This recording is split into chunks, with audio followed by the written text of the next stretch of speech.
শুভ দুপুর বন্ধুরা, সবাই কেমন আছো? সবাই ভালো আছো তো? আর শুভ রবিবারে দুপুরে শুভেচ্ছা ও ভালোবাসা জানাই আমার সকল বন্ধুদের। বন্ধুরা, আজকে কিছু বুঝতে পারছো তোমরা?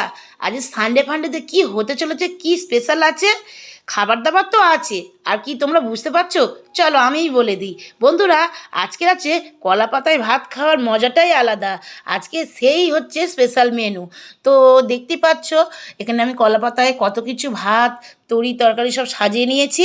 তো ঝটপট করে চলো দেখে নেওয়া যাক কি কি আছে। এখানে আছে ভাত, কাঁচা লঙ্কা, শসা, লেবু, পেঁয়াজ, গরম গরম মচমচে মাছ ভাজা, আর তার সাথে ছিল উচ্ছে ভাজা, ডাল, একটা মিক্স সবজি দিয়ে মাছের মাথা দিয়ে চচ্চড়ি, আর লাল ঝাল ঝাল ঝাল চিকেন কষা, পুরো একদম গায়ে গায়ে চিকেন কষা। এই ছিল বন্ধুরা আজকে দুপুরের মেনু। তো তোমরা কি কলা পাতায় ভাত খেতে চাও? আর কে কে পছন্দ করো প্লিজ কমেন্টে জানাবে।